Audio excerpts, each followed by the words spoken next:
And that has been what has been getting the most attention. Here now, senior fellow of the Hoover Institute, Victor Davis Hanson. Absolute immunity almost sounds more like a king than it does a president to me. Is this what the founders had in mind? I don't think so. I think they wanted partial immunity so that a president or chief executive wasn't the object of repeated prosecutions by the opposition party. But they did have this remedy for crimes and misdemeanors called impeachment. And we found, I think most of the courts have found, that a president is not given full immunity, especially when he's been impeached. So we don't want a president that's committing a felony, obviously, to get complete immunity. But on the other hand, you have to have some type of immunity, or you're going to have a constant lawfare and go after every president that goes into office. You'll have local prosecutors doing what they're doing now. I mean, I don't think the founders ever imagined that state and local prosecutors would go after an ex-president or a leading candidate for president, or in fact, if he is elected, they will be trying the president of the United States.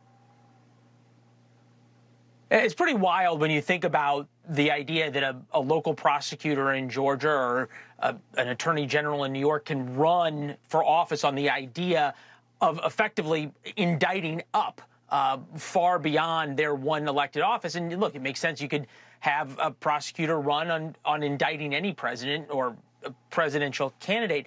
The argument that's coming out of the Trump defense team, and I think you rightly point out, goes to impeachment, right? That you got to be impeached and convicted first, and therefore Congress, the co-equal branch of government, has decided that you are not immune for these things, that you did these things, and then you can be criminally charged. If we go back, how do we figure out if that really is what the founders believed? Well, I think they were practical people. And I think one thing we've learned from all of these indictments is that this system will not work if you have a person who is elected by the people and he is subject to local and state prosecutions that are obviously brought by either people who are liberal or people in the Democratic Party. All four of them are. And then in addition to this, there's a lot of precedents. We look at the Fani Willis thing. It's a complete mess now. That thing is imploding, given her violations, I think, of ethics. Then we look at Alvin Bragg and the campaign finance over Stormy Daniels. And then we look at Miss Letitia James. Nobody in the history of New York has ever been charged with overvaluing real estate assets, especially in a case where the bank made the loan, profited from the interest, was happy to get the principal paid back, and has no complaint. And she's going back and for the first time doing this. And then we have Mr. Smith, the federal prosecutor, but we have this asymmetry where we have a vice president and a senator, Joe Biden, who had papers out for 15 years and then only notified the federals, not because he was patriotic or he thought he had a duty to follow law, but because his own prosecutor, i.e. appointed by his DOJ, was going after his political opponent, and he thought that it wouldn't look good that if he had committed the same thing. So all of these cases, you could argue, would never have been brought if Donald Trump had just simply either been a member of the Democratic Party or he had chosen not to run for office again. And that's what that has people very angry and brings us to the fore. No, I think not only does it have people angry, I think it has people rightly scared. And it should have people rightly scared on both sides of this, right? Because you imagine a situation, and it's not that hard to see, even where if it's not Donald Trump's DOJ, if he's reelected, but it's an attorney general in a deep red state who wants to try to win points with Trump supporters, who decides to start going after Joe Biden for things that he did in office or for something having to do with the border. And then everything breaks down.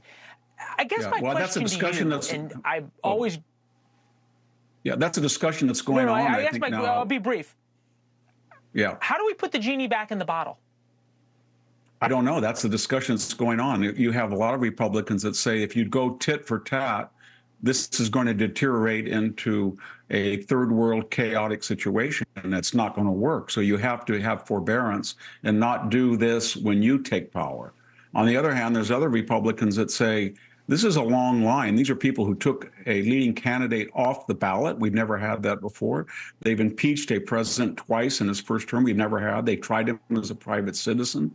They cooked up the Russian collusion hoax. They cooked up, and they won't stop unless you deter them. And the only way you can deter them is say that you're going to be subject to the same rules that you have set when you're out of power. And yet they know that if you do that, we're going to go into a death spot, a doom loop. The Constitution is. So they don't know quite what to do, but it's not symmetrical. The whole premise is that Donald Trump to the left represents an existential danger, and therefore any means necessary or morally justified for the end of removing him from the political landscape. That's all it is. That sums up what it is. Thanks for watching. Go to joinnn.com to find NewsNation on your television provider. And don't forget to click the red subscribe button below to get more of NewsNation's fact-driven, unbiased coverage.